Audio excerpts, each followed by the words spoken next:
केंद्रीय मंत्री रामदास आठवले ने कहा कि महाराष्ट्र में हुई भारी बारिश से करीब 19 लाख हेक्टेयर फसल प्रभावित हुई है।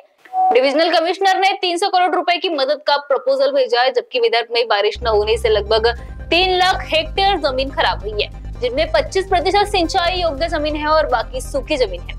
आठवले ने कहा कि हमारी पार्टी प्राइवेट सेक्टर में आरक्षण की मांग करती है और धनगर बंजारा समुदाय की भी मांगों पर विचार चल रहा है। महाराष्ट्र समुदाय के लिए आरक्षण की मांग के साथ साथ ही कहा गया कि उन्हें हैदराबाद गैजेट के अनुसार कुणबी के तौर पर रजिस्टर्ड सर्टिफिकेट दिए जाएंगे।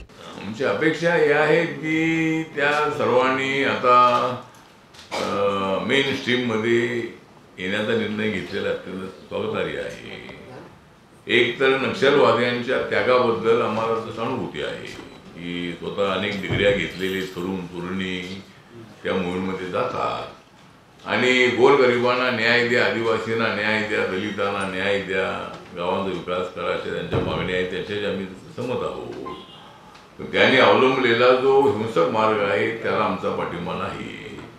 त्यामुळे त्या मार्गाने तुम्ही किती लोकांना मारलं, पोलिसांना मारलं तर दुसरा पोलीस येणारच आहे, जमीनदाराला मारलं तर दुसरा जमीनदार येणारच आहे, कारखान्या मालकाला मारलं तर दुसरा मालक येणारच आहे।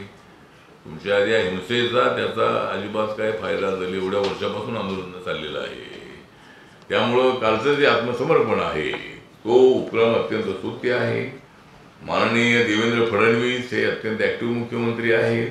त्यांनी गडचिरोली जिल्हा हा त्याने पालकमंत्री म्हणून त्यांनी त्या जिल्ह्याचे पालकमंत्री आहेत आणि अमित शहा यांनी सुद्धा सांगितलेलं आहे की आम्ही नक्षलवाद संपवणार म्हणजे त्या सर्वांनी मेन स्ट्रीममध्ये यावं आणि जर जे चांगले लोक असतील त्यांनी एकदा ते मेन स्ट्रीममध्ये आले तर त्यांनी रिपब्लिकन पक्षामध्ये यायला काही हरकत नाही आहे। त्यामुळे जर मेन स्ट्रीममध्ये जर आले तर त्यांनी निवडणुकीमध्ये सुद्धा उभं राहिलं पाहिजे। त्यांनी आता आम्ही असे गुन्हे करणार नाही तर सांगितलं पाहिजे आणि आत्मसमर्पण करणाऱ्यांना सरकारने माफी केलं पाहिजे। त्यांच्या ज्या केसेस आहेत त्या केसेस त्यांना नवीन जीवन जे आहे नवीन जीवनाला ते सुरुवात करतायत ही अत्यंत चांगली गोष्ट आहे आणि मी त्या नक्षलवाद्यांचं ज्यांनी आत्मसमर्पण केलेलं आहे त्यांचं स्वागत करतो आणि अजून जे राहिलेले नक्षलवादी आहेत त्यांनी सुद्धा आत्मसमर्पण करावं आणि मेन स्ट्रीममध्ये यावं अशी त्यांना विनंती आहे। महाराष्ट्र टीवी 24 के लिए ब्यूरो रिपोर्ट नागपुर।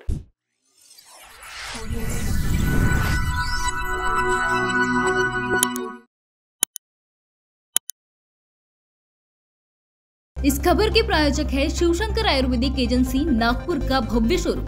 अनुभवी डॉक्टर्स से सज्ज सभी प्रकार की आयुर्वेदिक दवाइयां मिलने का एकमात्र स्थान। अनुभवी वैद्य एवं डॉक्टर द्वारा जटिल एवं जीर्ण रोगों पर विशेष आयुर्वेदिक उपचार उपलब्ध। इनका पता शिवशंकर आयुर्वेदिक डॉक्टर मंगला केतकर हॉस्पिटल के सामने, महाजन मार्केट के पास, टेम्पल बाजार रोड, सीताबर्डी, नागपुर।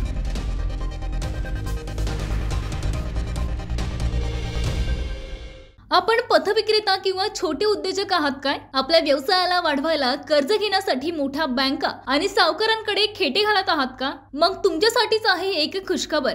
आंतरराष्ट्रीय सहकार वर्षानिमित्त सहकार क्षेत्रात आपल्या कार्यासाठी महाराष्ट्रात नावाजलेली विश्वासू पतसंस्था म्हणजेच Girnar urban credit cooperative society limited Nagpur आपल्यासारख्या होतकरू पतविक्रेत्यांसाठी घेऊन आली आहे व्यापारी मित्र योजना, ज्यातून मिळेल यशस्वीतेचा नवा मार्ग। 1 लाखापर्यंत सुलभ कर्ज, सोप्या कागदपत्राची आवश्यकता, नाममात्र प्रोसेसिंग फी, पतविक्रेता आणि छोट्या उद्योजकांना कर्ज उपलब्ध व्यवसायाच्या वाढीसाठी Girnar urban credit cooperative society लिमिटेडची मिळेल साथ। मग व्यवसाय वृद्धीतून आपल्याही जीवनात येईल आनंद हमखास। अधिक माहितीसाठी आजच Girnar urban credit cooperative society limited Nagpur, Nandanvan main road, state bank समोर, नंदनवन नागपूर। संपर्क 9890401788।